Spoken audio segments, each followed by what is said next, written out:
Kontaktom, necəsən? Eşitdiyimə görə ağrı-acıdan yata bilməmsən səhərə qədər. Hə? İndi həmin o şəhid anasının ağrı-acısını hiss elə də. O şəhidin evindən götürdün, apardın. Baba ağrı-acısını ana da çəkirdi.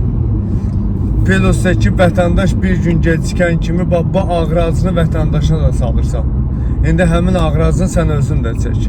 Bir malı 1000 manat qiyməti varsa 3000-ə, 5000-ə satırsan malı vətəndaşa. Vətəndaş da kreditdir deyə məcbur alır.